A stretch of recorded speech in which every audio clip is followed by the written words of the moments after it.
Assalamualaikum warahmatullahi wabarakatuh. Nama saya Muhammad Thoriq Altir dengan NIM 33362200098. Di sini saya akan menjelaskan materi kesehatan dan keselamatan kerja di ruang terbatas.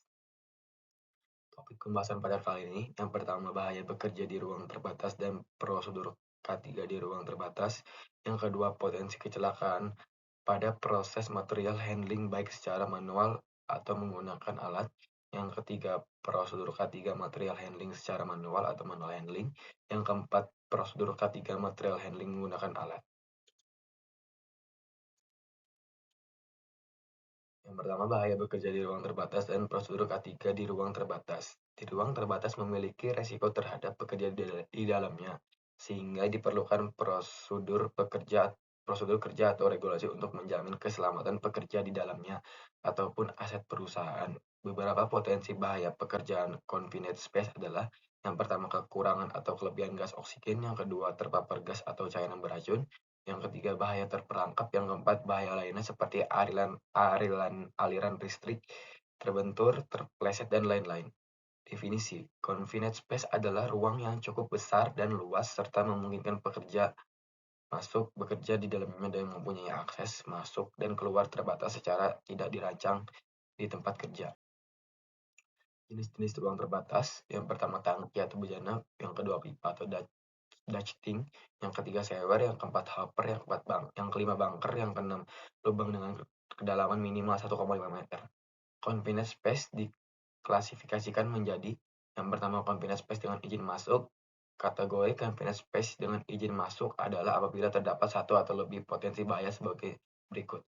Yang pertama mengandung gas atmosfer yang berbahaya, yang kedua mengandung material yang berpotensi merangkap bekerja di dalamnya, yang ketiga mengandung konfigurasi struktur yang sedemikian rupa sehingga pekerja dapat terperangkap, yang keempat mengandung bahaya lainnya, listrik, panas, dan lain-lain. Yang kedua, confined space tanpa izin masuk, tidak mengandung potensi bahaya di atas. Potensi bahaya di confined space, yang pertama kekurangan atau kelebihan oksigen, kadar oksigen yang diizinkan untuk bekerja 19,23,5%. Yang kedua, bahan mudah terbakar dan meledak. Faktor yang mempengaruhi terjadinya kebakaran atau peledakan: oksigen, gas, uap, debu yang mudah terbakar. Sumber api. Yang ketiga, bahan beracun. Bahan dari gas beracun di sekitar tersebut seperti gas SO2, NH3, dan CO. Yang keempat adalah perangkap. Struktur dan konfigurasi ruang. Beberapa ruang confined space yang mempunyai konfigurasi ruang yang menimbulkan bahaya seperti tangga tidak kokoh.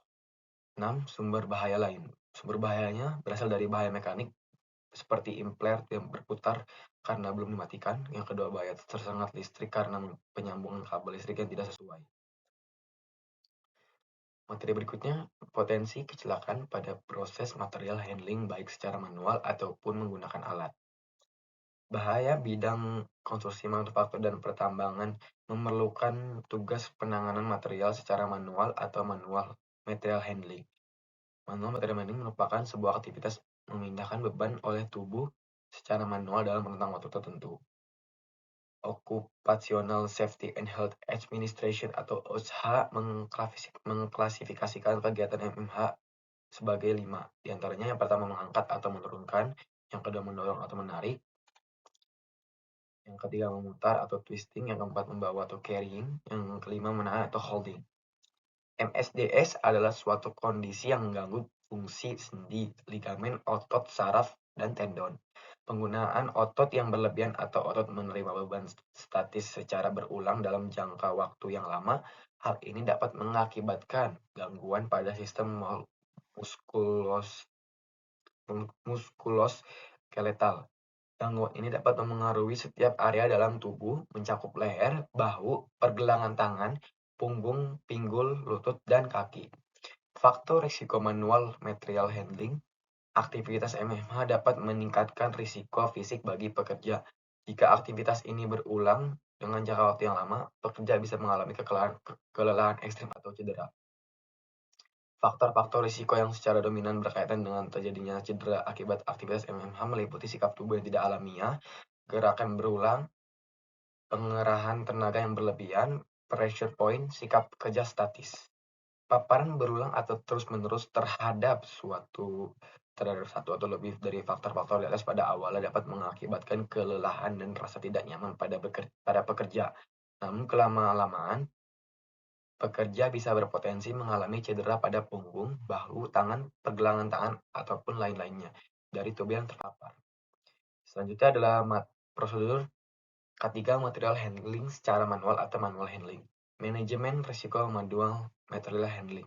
Untuk mengendalikan kecelakaan kerja akibat MMH, banyak perusahaan yang hanya berfokus pada penggunaan alat bantu mekanik seperti troli, forklift, atau conveyor. Meskipun alat bantu mekanik tersebut tidak dapat meminimalkan resiko, namun penting bagi perusahaan untuk menerapkan pengendalian secara menyeluruh dan sistematis.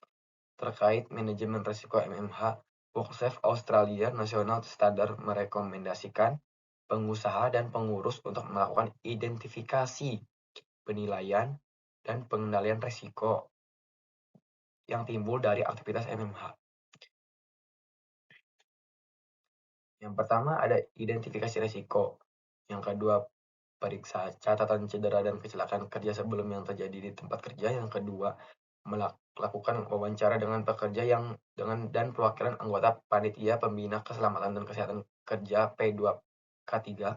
Yang ketiga, lakukan survei atau inspeksi langsung ke tempat kerja.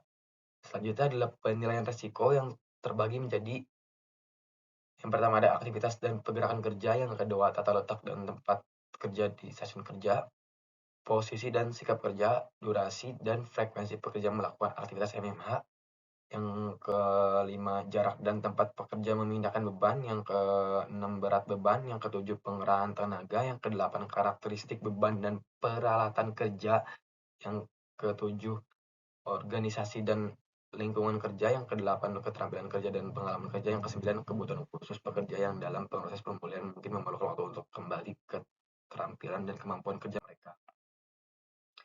Selanjutnya adalah pengendalian risiko. Terbagi menjadi rekayasa teknik, memodifikasi objek kerja, memodifikasi tata letak kerja dan stasiun kerja, memodifikasi tugas atau aktivitas, menciptakan lingkungan kerja yang aman dan nyaman. Memberikan alternatif tugas-tugas berat, memberikan variasi dalam pekerjaan, mengatur jadwal kerja, memberikan waktu pemulihan, melakukan rotasi kerja, memodifikasi cara kerja, panduan aman untuk melakukan material handling manual, lakukan pendekatan pencegahan MMH yang proaktif, lakukan manajemen risiko terkait MMH, identifikasi dan catatan risiko yang terkait dengan beban, tugas, dan kondisi kerja, berikan edukasi yang kepada manajer, supervisor, dan pekerja tentang bahaya dan pencegahan terkait MMH, dorong pekerja untuk selalu melaporkan bahaya dan gejala dari cedera atau gangguan akibat MMH, lakukan pengendalian, lakukan perbaikan berkelanjutan. Untuk pekerja kenali tanda-tanda kelelahan dan gejala MSDS, ikuti prosedur kerja dan aman dan ditetapkan perusahaan, gunakan alat, segera laporkan setiap bahaya dan kecelakaan kerja. Selanjutnya, prosedur K3 material handling menggunakan alat. Prinsip handling sebelum akhirnya terjun langsung di bidang material ada baiknya menggunakan prinsip-prinsipnya.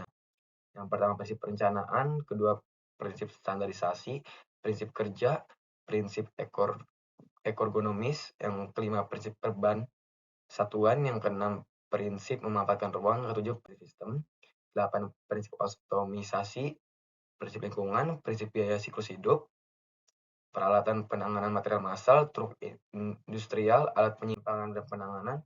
Alat-alatnya ada lifting skiskos, ada hand pallet, hand stacker, dan yang terakhir ada forklift. Sekian, kurang lebihnya mohon maaf. Assalamualaikum warahmatullahi wabarakatuh.